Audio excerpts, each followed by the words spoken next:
Hey, everyone. Hello. It's Isaiah. Welcome. This is another episode. Oh, I forgot to do this little thing. Sorry, just give me a sec. There we are. So, this is Isaiah. This is another episode of the Isaiah's Inspiring Evening podcast.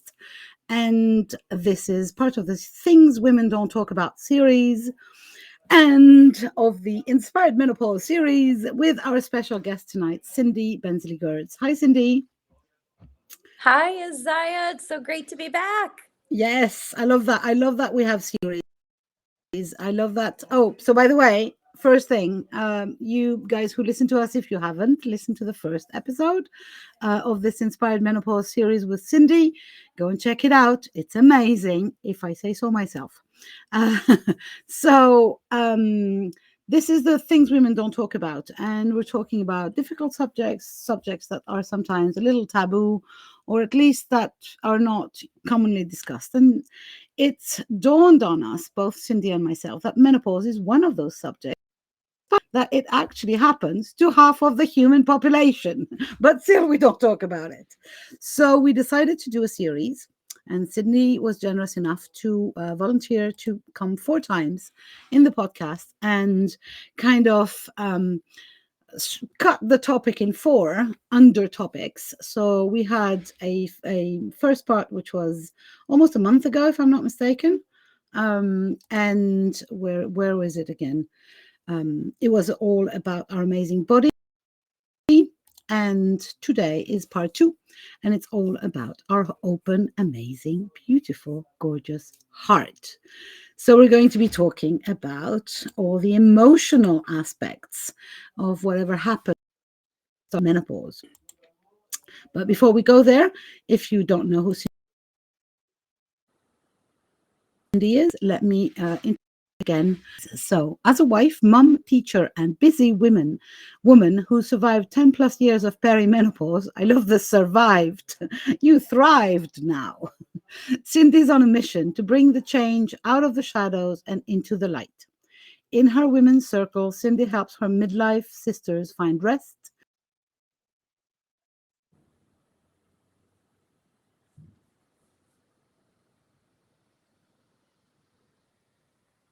well-being, with emotional being, with and simple self-care habits. And she shows midlife women pregnant with the possibility of who they are becoming, how to rebirth themselves into a vibrant second half of life. A woman's joyful journey through midlife can start in her powerful, transformative women's circles, for instance, the famous Not Your Mother's Menopause, or in her signature Inspired Menopause program, which happens once a year. Cindi is a certified Kripalu Yoga teacher of 25 years and co-author of 2 books, Awakening the Divine Feminine and Love Notes from the Soul. His title is The MidLife MidWife, which I love. It's really so amazing for you to have come up with this, because it's really, for me, being in the midst of finally agreeing to be menopaused, and we can talk about that at some other point, but it was like I was refusing to go there, basically. And the idea that we have the possibility to birth or to rebirth ourselves during this, read it in your biography, so I'm really happy to have shared that with the world. Welcome once again, and tell us, what about open heart? What happens to the hearts of menopausal women? Yeah. Well, first of all, I'm so glad that touched you, that title resonates with you. I used to have 3 different titles, and I thought, let's just simplify it. What do I really do? Yeah. And it's helping women go through that transformation during midlife of perimenopause. And it's not just something that's happening physically to the body. Yes, there are, but your brain is actually changing, and you're going through all these different emotional changes and upheaval. So it's like a body, a heart, a mind, and a spirit. It's all of these things together. And I think when we're talking about emotions, behind the scenes, you and I were just talking about how I came from a different circle just before this interview, and rage was the topic. And it was incredibly powerful. And while people are talking more about menopause now, I see celebrities talking about it.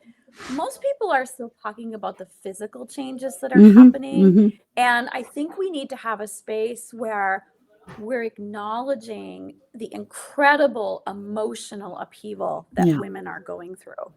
We talked in one of the other interviews about this being like a portal to look back on your life and to step forward into the second half of your life. And so for a lot of women, they're having their trauma and their experiences from their younger years that maybe needs a little more loving attention come bubbling back up.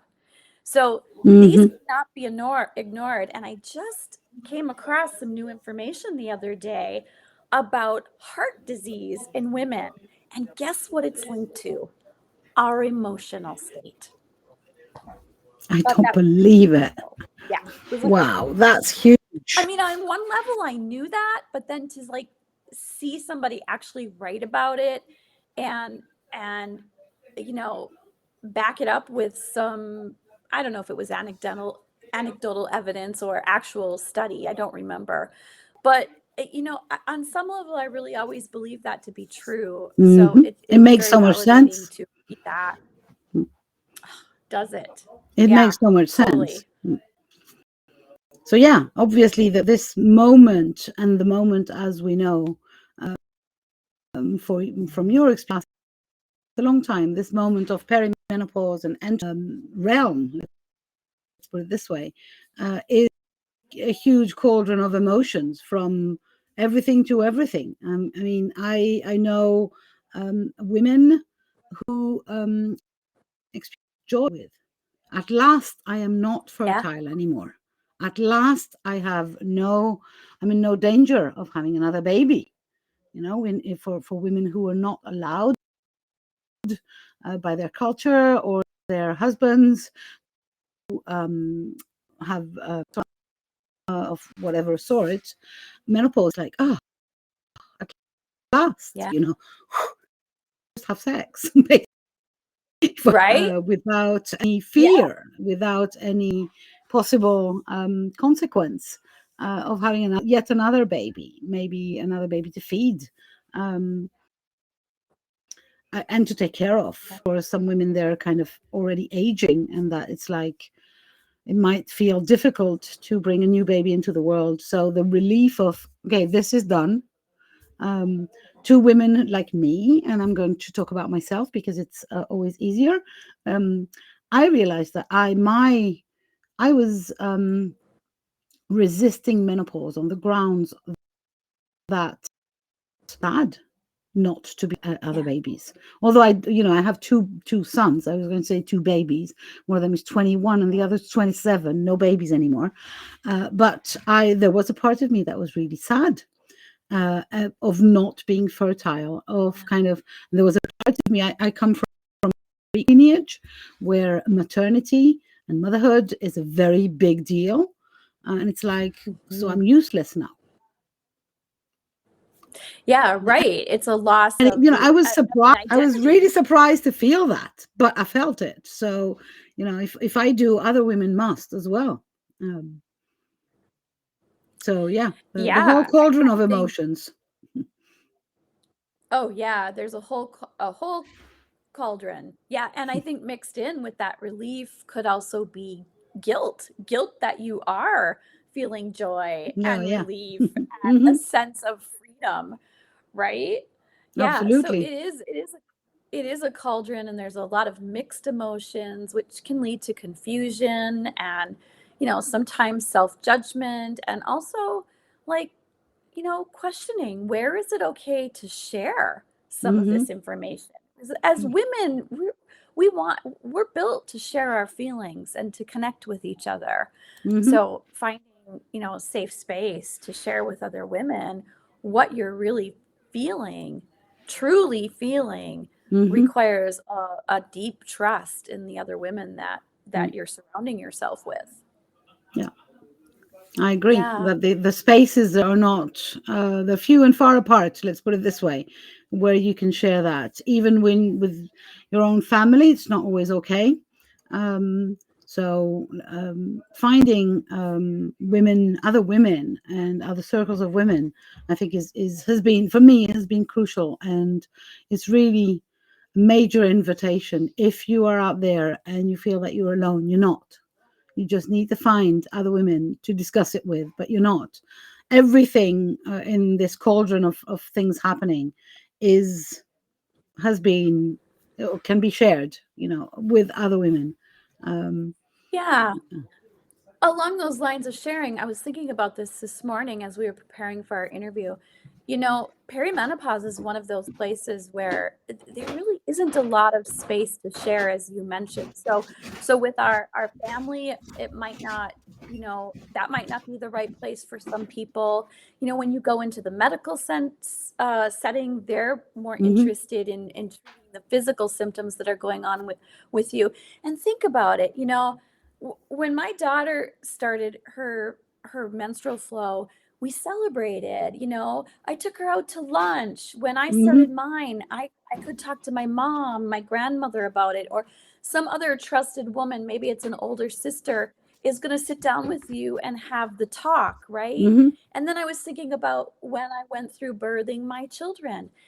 There were support groups galore. You mhm, have yeah. the support group to get ready for birthing your baby. Then you have nursing moms. Then I was Mhm, part of another group that just continued to support women while they had small children. It was like a mommy support group. mhm, And when a woman would have a baby, we'd go through our call list and we'd make sure that she got about 5 or 6 meals from our group. And I'm thinking, nobody brought me any meals when I was in perimenopause.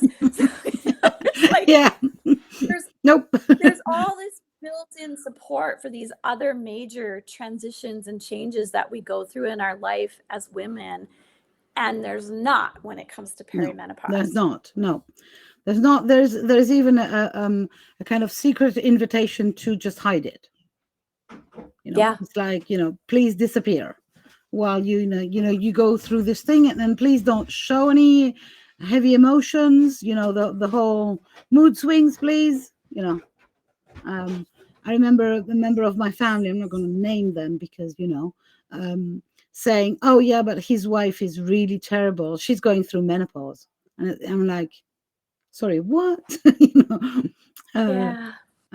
it's Mm. it's really kind of, and this poor woman who was being discussed outside of her own presence had no one to turn to discuss her Right. own things. Yeah, Uh, yeah, exactly. So that's and that's as hard, far as as far as going through it, you have a longer experience than I do, but um, my general feeling is that of a teenage. So there's as many emotional things, just like when I was a teenager, and I felt all these hormones going back and forth, and the mood swings, and the drama queen, and the oh my god, he doesn't love me, all this thing, kind of 50-year-old. yeah, And it's not, but it's the same amount, it's the same intensity. yeah. um It's that same intensity. I remember describing it to a friend a while back, saying, I feel like I'm going through the vortex of puberty backwards. exactly, absolutely, absolutely, exactly the same feeling, that Yeah. there are so many things that are dark, like dark, not in sorry, my English, we not That's understandable, we don't know them. Just like in puberty, you don't know what a woman is. You're becoming one, but you don't know exactly how this is going to function. It's the same here. What's going to matter? Am I still going to have a libido? Am I still going to have creativity? Am I still going to have energy, as in, dynamic energy? Or am I just going to be an old, sad women with a beard and hair all over the place? Or is right. it or is it just a transition phase, or we don't know. Yeah. And this We this don't also would know. call for fear, I'm guessing. Yeah, that's exactly what you were leading into, is the anxiety that women feel over the unknown. And the thing about women is they focus on those questions. I focused on those questions for myself. And I think women are also, there's a lot of unknown that they're worrying about. How are my children going to grow up? Are they going to be successful? Are they going to be happy? Of course. What's going to happen to my parents? And Mhm.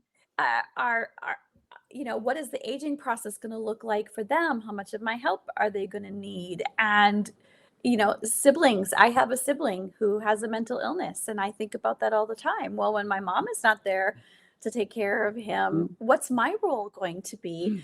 And so I think even spouses, because there's a good amount of women who are partnered with a man who is older, because that's a cultural phenomenon that we have. Marry an older man, not that much older, but my husband is 6 years older than me, and there is a big difference now. And I started to worry, and have anxiety around, what's going to happen with him. Will I have to take care of him on top of my parents and my children, and and who else? And then for those things that I had not considered 10 years ago at all. I was like going around in my life with having fun. And then all of a sudden these questions come up, right? And for some partners it means a going of their separate ways, and for a woman that can mean, what does this mean for me? How am I going to take care of myself? And those are big questions. There's a huge amount of I think anxiety and around this unknown, and at the same time a complete overwhelm with the amount of stuff that is happening in your body and in your life around. And it's like, sorry, for those of you who listen to us without seeing us, I just went while shaking my head. Right. So when we have like this cauldron of emotion that let's go back to that word, because I love that idea of a cauldron. It's like a mix of everything, right? And we have changes happening physically and mentally and spiritually, and then also emotionally. And like you said, it can be overwhelming. It can increase anxiety, and that all is very exhausting. And anger. It's very tiring. There is, for me, I have been, before we go into the tiring, I would go into the anger, because for me, there's kind of, I was angry at my body. It was like, what the hell, you're betraying here. You're not doing your job of just keeping me, because we discussed last time together the mood swings in a physical way. So the heat things, the sweats, the BO and everything. So there is a part of me that was really angry. My body had been for a long time this faithful servant of my mind, let's put it this way. I wanted it to walk, it walked. I wanted it to go up the mountain, it went up the mountain. And then suddenly it's like, nope. Nope, she doesn't want that. So there is a lot, I think, of a possibility for, and really big time. Which can be very uncomfortable for women to express. Anger, sadness of any kind. It's very hard. It's not really accepted, or well, it's things we don't talk about, right? The things we don't talk about. Exactly. I have often wondered, Isaiah, if hot flashes are a form of our anger, our built up anger and resentment, their way of releasing. Yeah, that might be very well. That the body is taking over it with your mouth and just, make it obvious. I'll do the job and express it with a hot flash. It makes sense. And all that leads us to all of that, the body things, the dealing with the situation the exterior conditions leads to the overwhelm, leads to exhaustion, right? And so remedy number one is going to be rest. Rest. Yeah, rest and restorative yoga. I'm so very passionate about both of those things. And my journey through 10 plus years of perimenopause, it was restorative yoga and rest that saved my life, that helped me. Like you said, I just didn't survive it. I actually felt, even though I was being bombarded by all these different changes, I actually felt like I thrived through it. Mm. I want that for I every think woman. it's really yeah. And every woman can have it. I'm sorry to say that you are not magic. Well, you are, but you're not. As in, you're not that special. If how can I say that? Properly guided, any woman can experience a menopause that is at least peaceful. Peaceful in that we don't fight it on top of it. We don't add crap to it, but Right. releasing the symptoms or the effects, and understanding them to start with. I'm guessing for the emotions, I think there's a lot to be said about how I feel. If I do understand it, then it's easier to accept it, then it's easier to express it. If it's completely foreign, if I don't know why the hell I am so angry all the time, if I don't understand that I feel sometimes betrayed, who looks at younger women maybe, or there's all this that is, if I don't go into the understanding of it, I can't express it, and then it becomes a battle. Yes. I love what you're saying right now, because I really truly believe that. I teach this practice in my circle called Feel, Rest, and Digest, and that is exactly what it's about. It is about understanding your feelings, taking time to rest and sit with them, and then release them. Because if you don't, they get stuck. And what happens, when you take the process of digestion, if we are not processing our food, just using this as a metaphor, it gets stuck and it creates disease in our body, right? It creates Absolutely. an illness. And the emotional experience, in my opinion, is the same thing. We need to be able to find a way to acknowledge and express our emotions and release them, so they are not stuck in our psyche and we're not carrying that trauma from years and years ago, or just a negative experience or whatever, right? Because that will show up as disease in some form. Or an anger at some comment that somebody had on your face or your body, as Right. an Reactionary. 50-something woman. I remember Susan Sarandon, who's a very famous actress, saying a few years back. Now she's kind of really a crone, but at the time she must have been something like 50 years old, and she said, "I'm one of the most well-paid actresses in Hollywood, and for the last 5 years I've had no roles. Nobody offered me anything. I'm 45. I was 45 years old. Now I'm 50. For 5 years, nobody offered me anything. And I was even told, I remember that, it's like, you have to wait grandmother, then you'll have the granny roles. So literally, Hollywood was banning any woman from around 45 to 60 to be a main character in the story. Not even a main character, even a secondary role, a supporting role. Nope. Just make them disappear. These annoying perimenopausal women, with their mood swings and everything. We'll have the nice grannies there, with the cookies.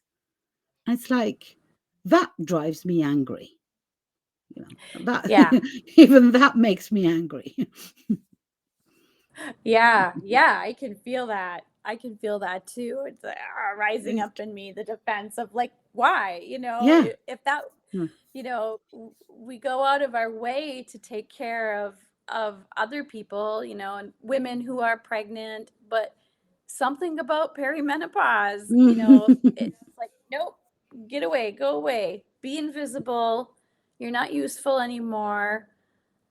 Yeah, be quiet. Yeah. Mm, Yeah, be quiet. yeah. Yeah. And I believe that if we don't go into the understanding of these emotions, then, as you were saying, if we don't digest them, if we don't then release them, we end up always being in reaction mode. Yes. Always being in fighting mode, because everything becomes an aggression. Everything and everyone becomes an aggression.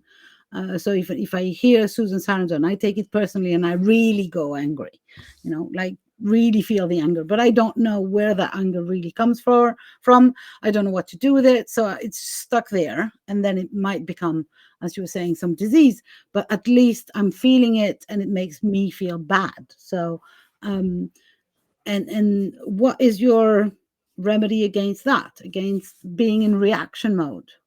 What can be done? Yeah. Well, again, I think resting and restorative yoga are part of the unlearning of that reaction, because you're sitting with what's going on physically, emotionally. You're watching the thoughts of your mind. You're not stopping them.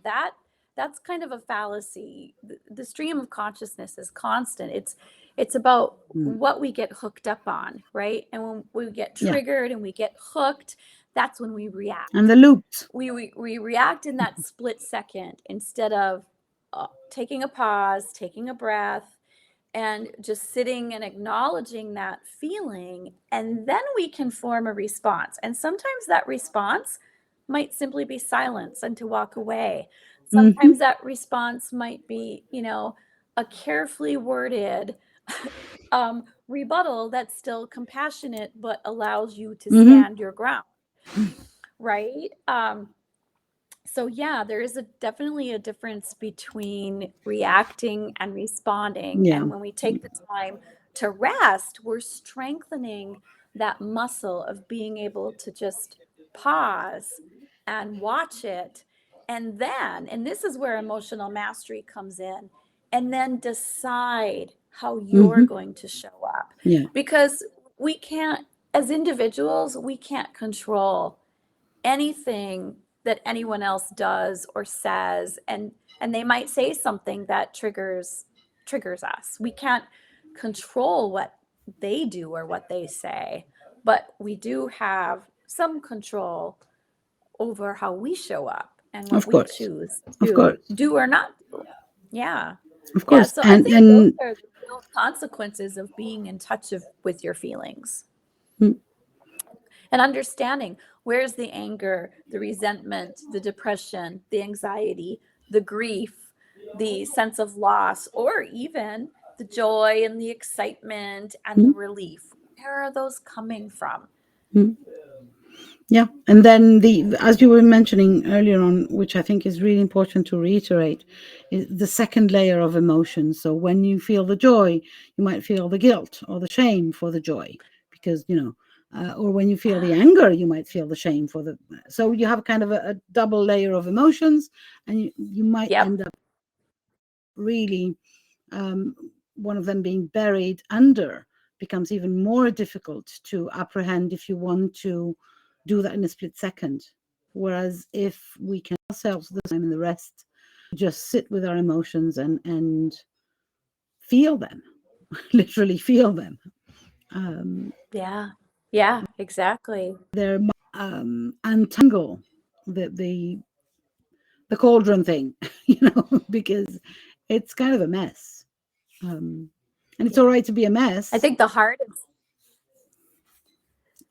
hardest part is the discomfort in sitting with those emotions that are looked at as negative or unacceptable. And I like to tell the ladies that I work with that feelings are just information. See if you can be neutral about them while you're acknowledging them. Yeah.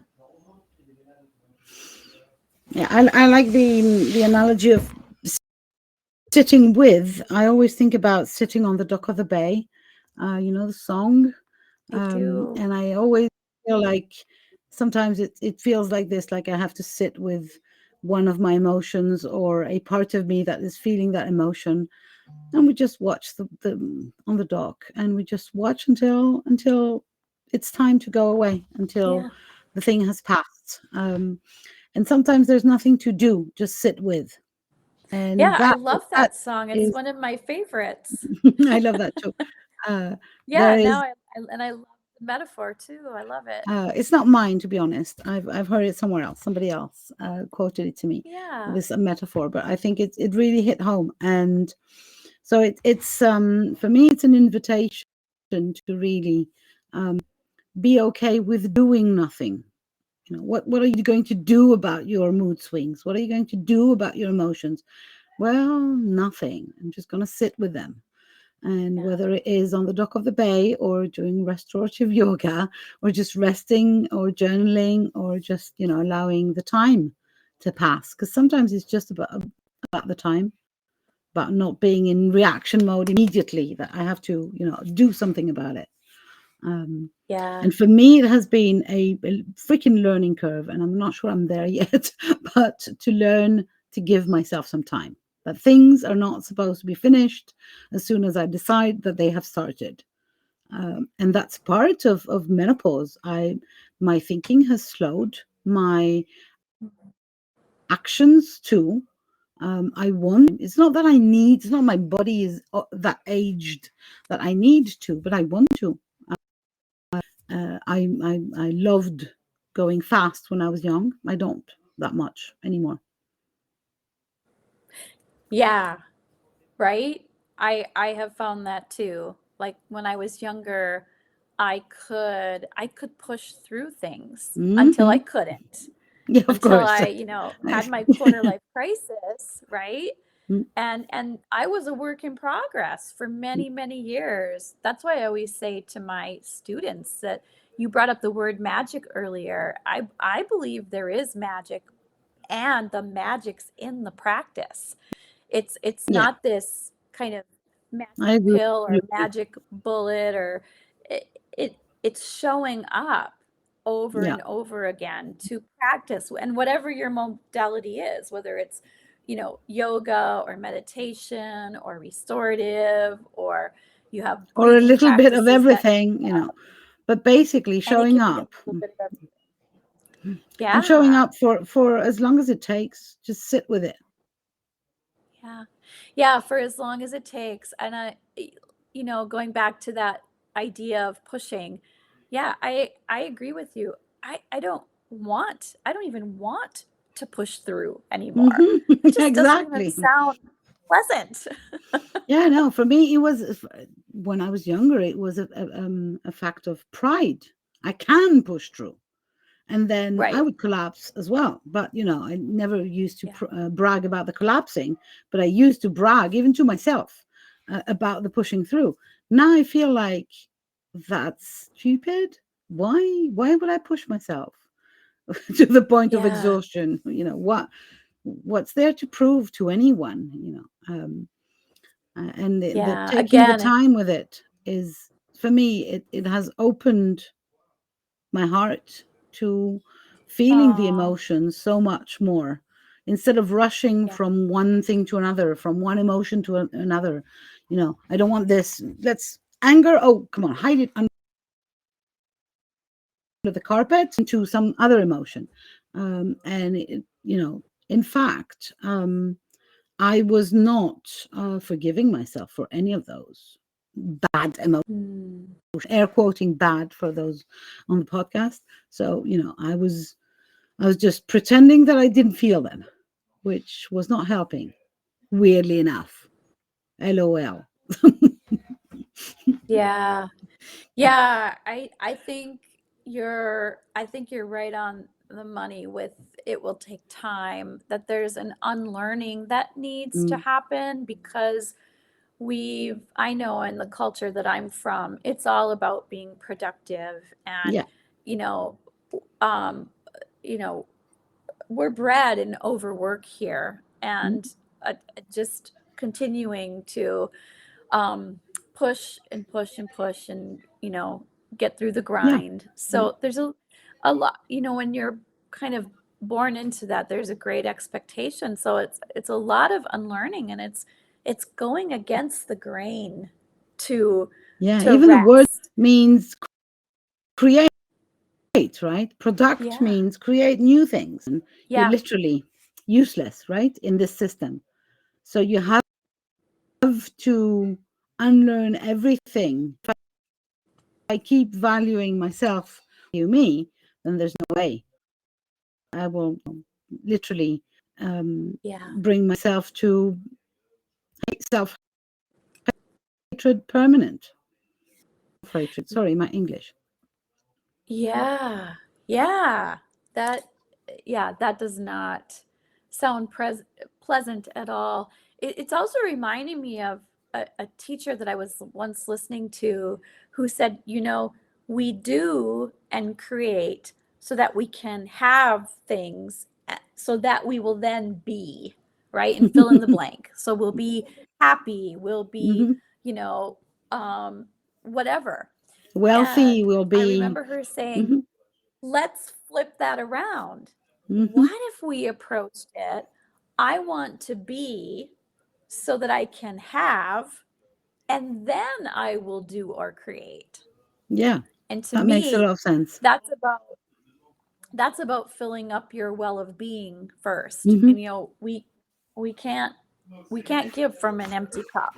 Yeah. So we have to continue to fill up our own cup, and rest is part of that, and other things and other things that bring you pleasure, which is another thing that's very hard for women, is to experience pleasure, you know, their own pleasure. We've been taught to please others all the time, that giving is better than receiving. And, you know, I like to say my new mantra is it's best to both give and receive. Absolutely. Yeah. Absolutely. But again, you know, might bring up, as you mentioned very early in that conversation, but I would like to bring that back because I'm not sure we've investigated deep enough, that there is all these things. You said we've been bred, we've been educated to believe this and that. And very often, from my experience running women's circles as well, what happens with women in perimenopause or menopause is those things come back.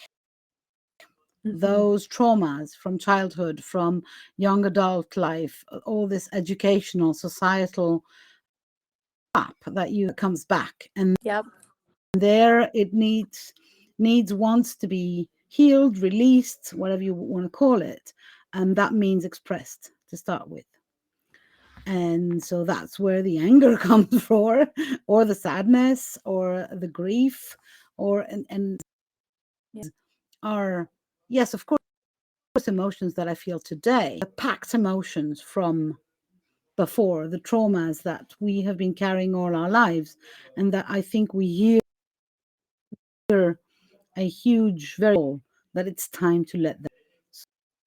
So we need to proceed through them or with them or express them, etc., etc. But I feel that for most of my life, about myself, because I'm the guinea pig in this series. So I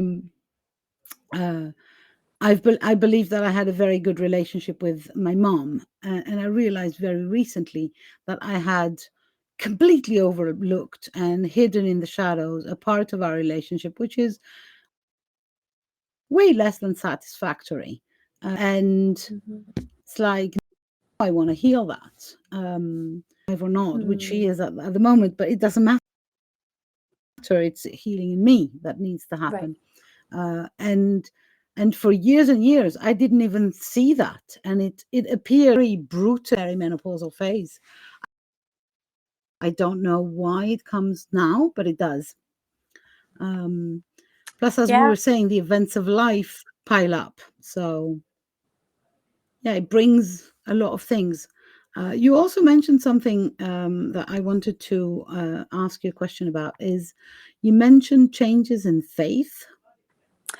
Oh, yeah. or questionings around faith. Yeah, I think so. And I would love to explore that. I hope we circle back around to that in our fourth meeting, because that's all about spirituality. Yes. But I think I included it here because it I think it brings up confusion, right? And that can Yeah. also, Yeah. like, that can create anxiety, feelings of loss and sadness if a woman decides to break from the faith that she was raised in. So I do think it has a place in this conversation too, and the aspect of the emotion it brings up when, uh, some women are coming to terms with, the different patriarchal structures that they've been part of. Mm-hmm. And the church and faith is one of those, and it can bring up so many emotions. Mm-hmm. Well, we have to end this conversation very soon.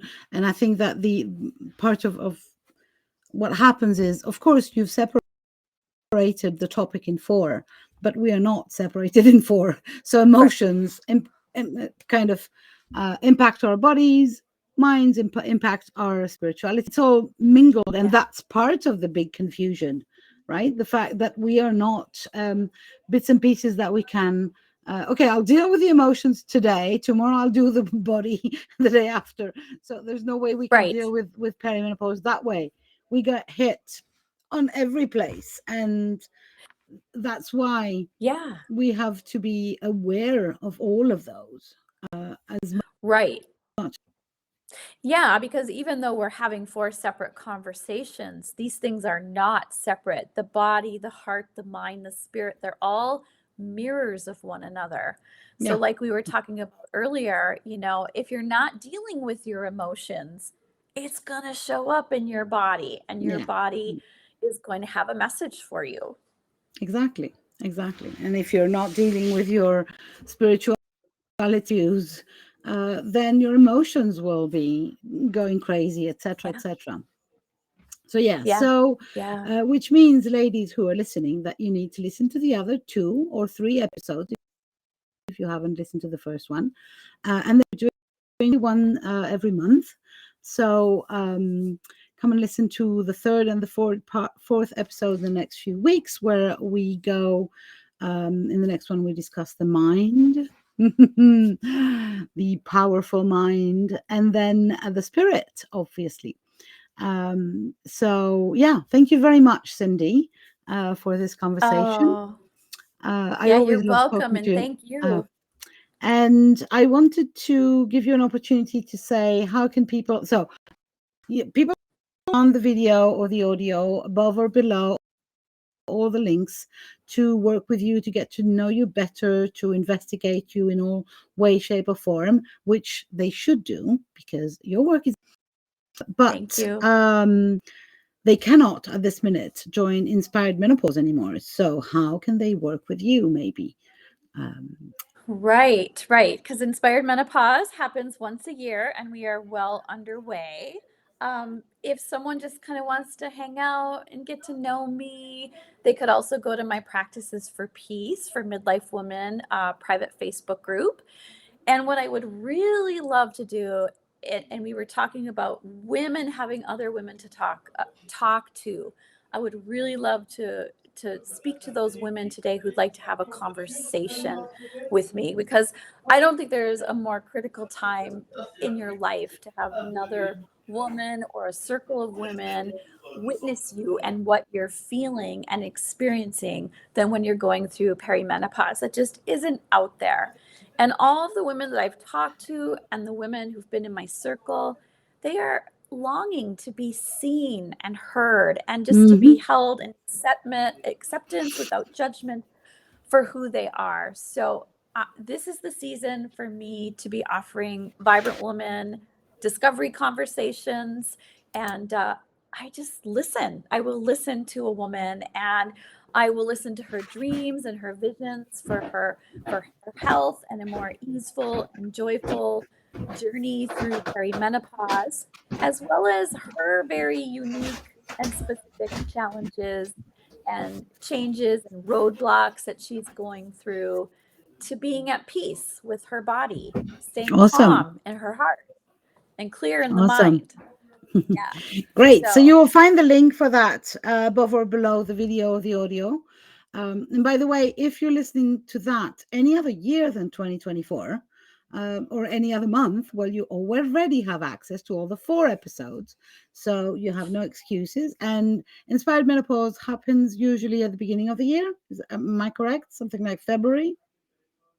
A little later than that. So Okay. I kick it off with a sample event that women can come to. It's called Not Your Mother's Menopause, because we're trying I to remember change that. the legacy.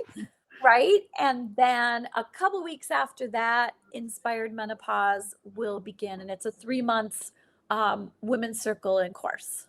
Okay. And the free event is on March the 8th, right? For Yep. International Women's Day. Okay, so if you're listening to that any other year or any other time, because podcasts live forever, so you never know who's listening to that and Yes. when. But if you are, you're absolutely welcome. And if you're around March the 8th, just you'll find the links to Cindy's website, etc. So go and visit it. Thank you very much for talking with me again, Cindy. And I will see you for the next My conversation. pleasure. Thank you to everyone else who listened. And again, I will see you for the next episode. Bye for now.